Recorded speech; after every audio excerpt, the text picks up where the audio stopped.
தோழமை சொந்தங்களுக்கு பணிவான வணக்கங்கள். அன்புடன் கேவிஎஸ்.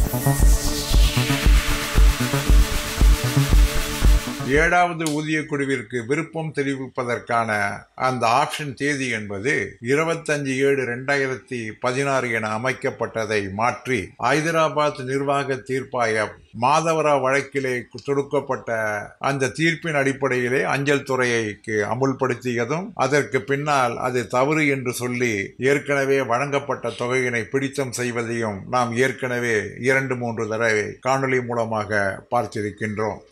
இந்த சூழ்நிலையிலே ஜேசிஎம் ஸ்டாஃப் சைட் இந்த பிரச்சனையை குறித்து 20/9/2023 அன்று நடைபெற்ற ஸ்டாண்டிங் கமிட்டி கூட்டத்திலே குறைந்தபட்சம் ஓராண்டுக்காக நீடித்துக் கொடுங்கள் என்கின்ற கோரிக்கையை முன்வைத்தது. அதாவது தொடர்ச்சியாக நீடித்திட வேண்டும் என்கின்ற அவசியம் இல்லை, 25/7/2017 வரைக்கான காலத்திற்காவது நீட்டிப்பு செய்திருங்கள் என்ற கோரிக்கையை வைத்தது. கூட்டத்திலே இதனை ஏற்கவில்லை. அதற்கு பின்னால் தொடர்ந்து வலியுறுத்திய பின்னால் நிச்சயமாக மறுபரிசீலனை செய்வோம் என்ற உறுதிமொழி கொடுக்கப்பட்டது.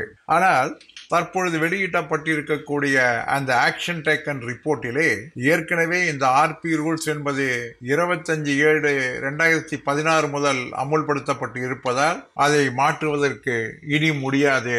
எனவே இந்த 48வது நேஷனல் கவுன்சில் ஜேசிஎம் மீட்டிங் 26/6/2021 வைக்கப்பட்ட அந்த சப்ஜெக்ட் என்பது முடித்து வைக்கப்படுகிறது என்று அந்த ஆக்ஷன் டேக்கன் ரிப்போர்ட்டிலே கொடுத்திருக்கின்றார்கள். எனவே இந்த சப்ஜெக்டை மீண்டும் எடுத்திடக்கூடாது என்றும் சொல்லப்பட்டிருக்கிறது. ஏற்கனவே ரீகன்சிடர் செய்கிறேன் என்று சொன்ன பின்னாலே ஆர்பி ரூல்ஸ் 2016 சொல்லப்பட்டிருக்கிறது, அதனால் செய்ய மாட்டேன் என்று சொல்வது எப்படி சரியான வாதமாக இருக்க முடியும்?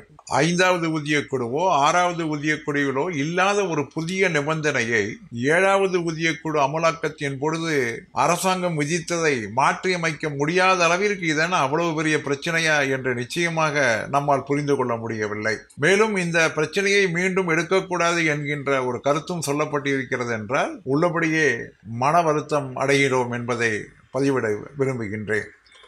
குறிப்பாக அஞ்சல் துறையிலே நிறைய பேர்கள் பாதிக்கப்பட்டிருக்கின்றார்கள். மற்ற பிரிவினரை விட ஒரு அஞ்சலக எழுத்தராக இருந்தால் எம்ஏசிபி 1/2800 கிரேட் பேக்கு பின்னால் அடுத்த எம்ஏசிபி என்பது 4200 இருந்ததனால், கிரேட் பே இருந்ததனால் அந்த 4200க்கு ஃபிக்சேஷன் கொடுத்த பின்னாலே 7வது ஊதிய குழுவிற்கு வந்தால் அவர்களுக்கு குறைந்தபட்சம் ஒரு 3 இன்கிரிமெண்ட் அளவிற்கு அவர்கள் பலன் பெறுவார்கள். இல்லை என்றால் அது ஒரு இன்கிரிமெண்டாக சுருங்கக்கூடிய ஒரு சூழ்நிலை இருக்கிறது. ஆக அதிக அளவிற்கு பாதிக்கப்பட்டவர்கள் நம்முடைய அஞ்சல் பிரிவினை சார்ந்தவர்கள் தான் என்பதை நாம் கண்டிப்பாக அறிந்து கொள்ள வேண்டும். இது குறித்து ஏற்கனவே 31/1/2023 அஞ்சல் துறை வெளியிட்ட அந்த ஆணையினை தானே பின்வாங்கி கொண்டதனால் 20/5/2024 பின்னால் ஏராளமானவர்களுக்கு ரெக்கவரி என்பது விதிக்கப்பட்டது. இந்த ரெக்கவரியினை எதிர்த்து கேரள தோழர்கள் எர்ணாகுளம் நிர்வாக தீர்ப்பாயத்திலே வழக்கு தொடுத்து அதற்கான தடையாணையை பெற்றிருப்பதனால் தற்பொழுது ரெக்கவரி என்பது நிறுத்தப்பட்டு இருக்கிறது. ஆனாலும் வழக்கு நிலுவையிலே இருக்கின்றது.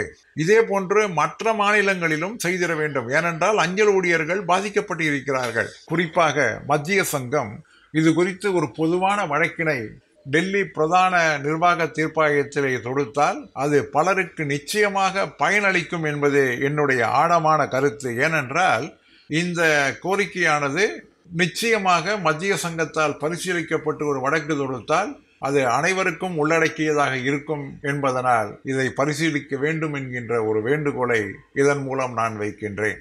என நண்பர்களே, மீண்டும் சந்திப்போமா? அன்புடன் கேவிஎஸ்.